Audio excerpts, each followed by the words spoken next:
Showbiz অঙ্গনের ঝলমলে আলোর আড়ালে যে অস্বস্তিকর বাস্তবতা লুকিয়ে থাকে তা নিয়ে মাঝে মধ্যেই মুখ খুলতে দেখা যায় তারকাদের। এবার সেই বাস্তবতার এক ভয়ঙ্কর অভিজ্ঞতা প্রকাশ্যে আনলেন মডেল নাজমি জান্নাত। তবে এবার তিনি নিজে নন, ভুক্তভোগী হয়েছেন তার ছোট ভাই মডেল মাহমুদুল হাসান।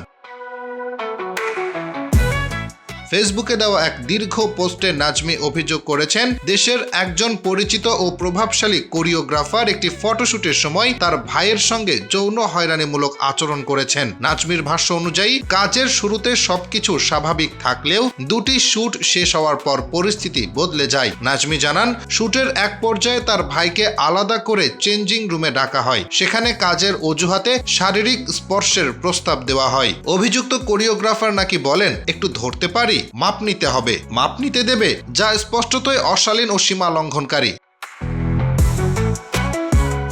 তিনি আরো জানান, মাহমুদুল হাসান ওই প্রস্তাবে সরাসরি না বললে পরিস্থিতি আরো ভয়ঙ্কর হয়ে ওঠে। তখন তাকে অপমানজনকভাবে বলা হয়, তোমাকে দিয়ে কিছু হবে না, এবং সঙ্গে সঙ্গে শুট থেকে বের করে দেওয়া হয়। অভিযুক্তের নাম প্রকাশ না করলেও নাজমি স্পষ্ট ইঙ্গিত দিয়েছেন, নাম বললে ইন্ডাস্ট্রির সবাই তাকে চিনবে, কারণ ওই ব্যক্তির রয়েছে পরিচিতি, প্রভাব এবং ক্ষমতা, যার আড়ালেই এমন আচরণ বছরের পর বছর চাপা পড়ে থাকে বলে অভিযোগ করেন তিনি। নিজের দীর্ঘ কর্মজীবনের অভিজ্ঞতা তুলে ধরে নাজমি ক্ষোভ প্রকাশ করে বলেন, তিনি বহু বছর ধরে এই ইন্ডাস্ট্রিতে কাজ করলেও তথাকথিত শর্টকাট পথে হাঁটেননি। তার ভাষায় সম্মানের বিনিময়ে কোনো সুযোগ তিনি কখনো নেননি বলেই হয়তো আজও অনেক দূরে যেতে পারেননি।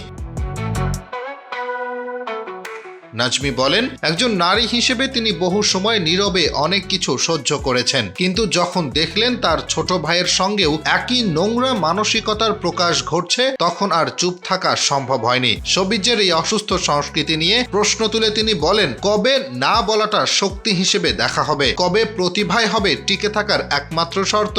আর যদি সম্মান বিসর্জন দিয়েই টিকে থাকতে হয়, তাহলে সেই ইন্ডাস্ট্রির লজ্জিত হওয়া উচিত। তবে শেষ দিকে নাজমি এটাও বলেন, সব মানুষ এক নয়, কিছু ভালো মানুষের কারণেই তারা আজও কাজ করে যেতে পারছেন। কিন্তু গুটি কয়েক প্রভাবশালী মানুষের বিকৃত আচরণ পুরো ইন্ডাস্ট্রির পরিবেশকে বিষাক্ত করে তুলছে। Hasibur Rahman, daily our Bangladesh.